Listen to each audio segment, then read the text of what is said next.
एक समय की बात है, भगवान नारद मुनि गोकर्ण नामक शिव के समीप जा बड़ी भक्ति के साथ उनकी सेवा करने लगे। कुछ काल के बाद वे मुनि श्रेष्ठ वहां से गिरिराज विंध्य पर आए और विंध्य ने वहां बड़े आदर के साथ उनका पूजन किया। मेरे यहाँ सब कुछ है, कभी किसी बात की कमी नहीं होती है। इस भाव को मन में लेकर विंध्याचल नारद जी के सामने खड़ा हो गया। उसकी वह अभिमान भरी बात सुनकर अहंकार नाशक नारद मुनि लंबी सांस खींचकर चुपचाप खड़े रहे। यह देख विंध्य पर्वत ने पूछा, आपने मेरे यहाँ कौन सी कमी देखी है? आपके इस तरह सांस खींचने का क्या कारण है? नारद जी ने कहा, भैया तुम्हारे यहाँ सब कुछ है, फिर भी मेरु पर्वत तुमसे बहुत ऊंचा है। उसके शिखर का भाग देवताओं के लोकों में पहुंचा हुआ है, परंतु तुम्हारे शिखर का भाग वहां कभी नहीं पहुंच सकता।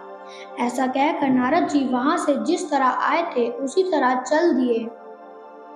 परंतु विंध्य पर्वत, मेरे जीवन आदि को धिक्कार है। ऐसा सोचता हुआ मन ही मन उदास हो गया। अच्छा, अब मैं विश्वनाथ भगवान शंभू की आराधना पूर्वक तपस्या करूंगा। ऐसा हार्दिक निश्चय करके वह भगवान शंकर की शरण में गया। इसके बाद जहाँ साक्षात ओंकार की स्थिति है, वहाँ प्रसन्नता पूर्वक जाकर उसने शिव की मूर्ति बनाई और 6 महीने तक बिना हिले तपस्या करता रहा। विंध्याचल की ऐसी तपस्या देखकर पार्वती पति प्रसन्न हो गए। उन्होंने विंध्याचल को अपना वह स्वरूप दिखाया जो योगियों के लिए भी दुर्लभ है। वे प्रसन्न हो उस समय उससे बोले, विंध्य तुम मनोवांछित वर मांगो, मैं भक्तों को अभीष्ट वर देने वाला हूँ और तुम्हारी तपस्या से प्रसन्न हूँ। विंध्य बोला, देवेश्वर शंभु, आप सदा ही भक्त वत्सल हैं।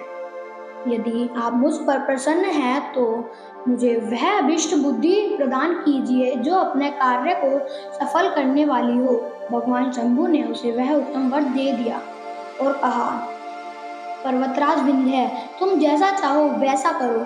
इसी समय देवता तथा निर्मल अंतकरण वाले ऋषि वहां आए और शंकर जी की पूजा करके बोले, प्रभु आप यहाँ स्थिर रूप से निवास करें।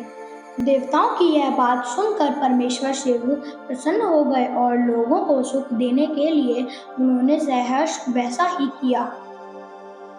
वहां जो एक ओंकार लिंग था वह 2 भागों में बट गया। पहला ओंकारेश्वर और दूसरा परमेश्वर। परमेश्वर को ही अमलेश्वर भी कहते हैं। धन्यवाद।